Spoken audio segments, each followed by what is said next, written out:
update ourselves on initiatives that are truly transformational, and this is something that is happening across board.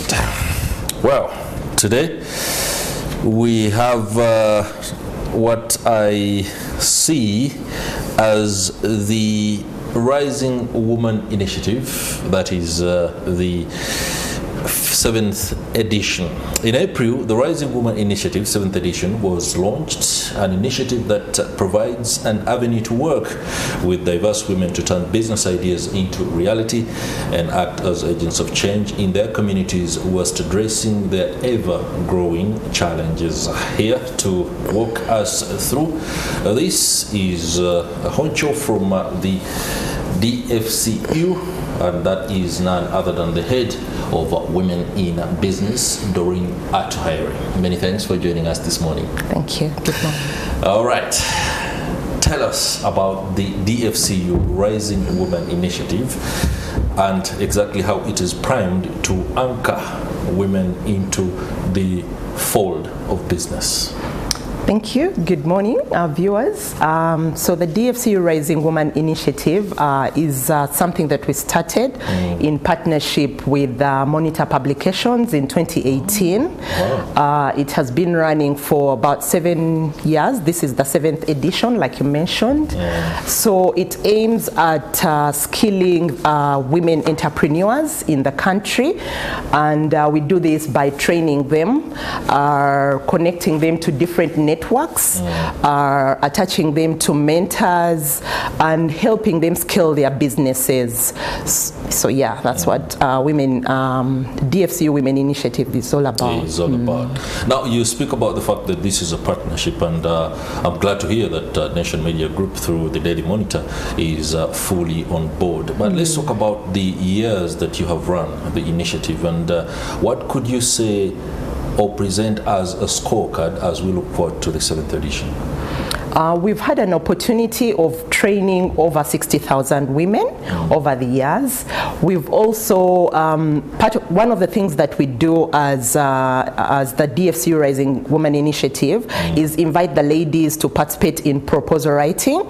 So there's a competition and there's always money to win. So over the years, we've given out about 120 million shillings. Then I talked about the networking opportunity that they get. The women also get an opportunity to showcase their businesses during the various expos that we hold every year as a bank in partnership with Nation Media Group as well as Uganda Investment Authority. So we've been doing it with different stakeholders. So all this has helped the women grow their businesses. They get this money and invest it in their businesses. They do also get exposure out of the country.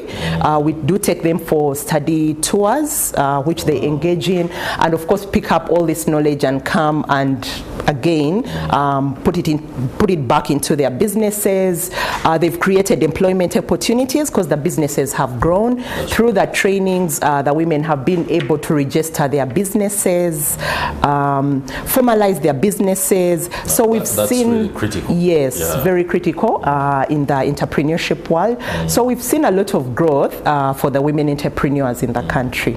Okay. Now that you are dealing, this is focused entirely on women. Let's talk about the peculiar challenges that many women face, and this cuts across all spheres of society, because when you look at the woman in the rural areas, she could be slightly different, especially when it comes to opportunities and how accessible they are to the woman who is in the urban centers. But there's also the woman who is flying high, especially in the corporate and business circles. I don't know whether this brings all together these kinds of women, or it could be a project that looks at a certain woman and another could be out there saying, Bambi, Kukabo, No. Okay, so the DFCU Rising Woman Initiative is just one of the things that we do at DFCU Bank under Women in Business. Yes. So as Women in Business at DFCU Bank, there are several products that are available to the women. So we do listen to the women's needs. So you asked about the challenges that women face. The challenges cut across, and it doesn't matter whether it's the woman in the rural area or, you know, in the urban center. You find that one of the challenges is say security or access to funds. One of the things you need to access funds in a bank is security. Most women culturally do not have access to security, so that cuts across. So as we walk this journey with the women entrepreneurs, we train them, we skill them, we help them access affordable, you know, funding, walk this journey with them, and, you know, eventually they're able to buy property, able to access financing. We do have products where they don't need security. So as long as you avail them with this information, then you're able, you know, to empower them and help them grow their businesses. Okay. No doubt that's a very huge positive, given the fact that across the world we are known to be a very entrepreneurial people, and women are at the forefront of that. Especially, I always talk about the mom and pop shops, the small enterprises. They're micro in that nature. Now, in light of the grand 7th edition, is it a gala? Is it does it involve a symposium? What should the woman look out away from what you've been pushing on that particular day? So outside the trainings that we've been conducting across the country, we started off in the west, went to northern Uganda, and then eastern Uganda. So we'll have a training in Kampala on the 13th and the 14th. It's a 2-day training where we'll still, you know, upskill the women that will be participating. Then we've been inviting them to participate in the proposal writing competition. The deadline for the proposal writing competition is on the 29th of August, so they still have time to send through those proposals. All they have to do is visit our website, and that is www.dfcugroup.com.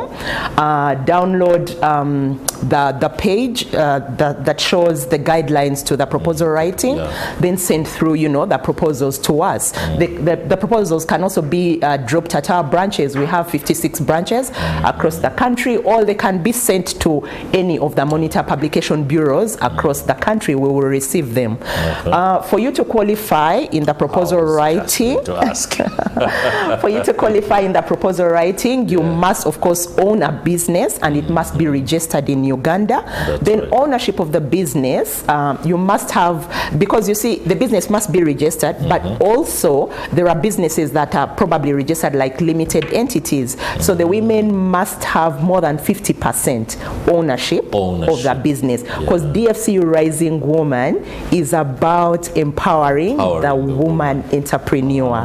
Yes, so that is very key. So we are looking at businesses, those in the agribusiness value chain, manufacturing, consumer services, innovation, technology. All those are welcome to send through their proposals, and they stand a chance to win 30 million shillings. 30 million shillings, no doubt. That's a great sum of money, one that can trigger the kind of scaling for a business that many enterprises do require. Just a question or clarity on the issue of ownership. If it's a women's group coming together, does that solve the question of the fact that it's women only? Oh yes. Women groups, some are organized as circles, others are organized as investment clubs. They are welcome to send through their proposals. They can still participate.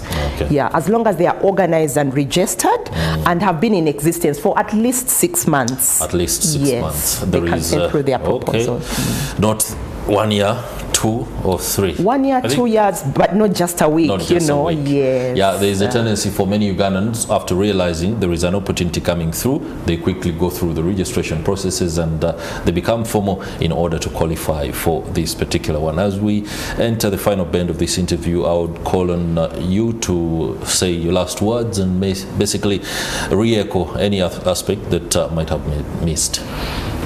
I'd like to invite the woman that is watching us to come and participate in the training. First of all, we will have a 2-day training in Kampala on the 13th and 14th at the Maylin Hotel. August. Yes, 13th and 14th of August at the Maylin Hotel.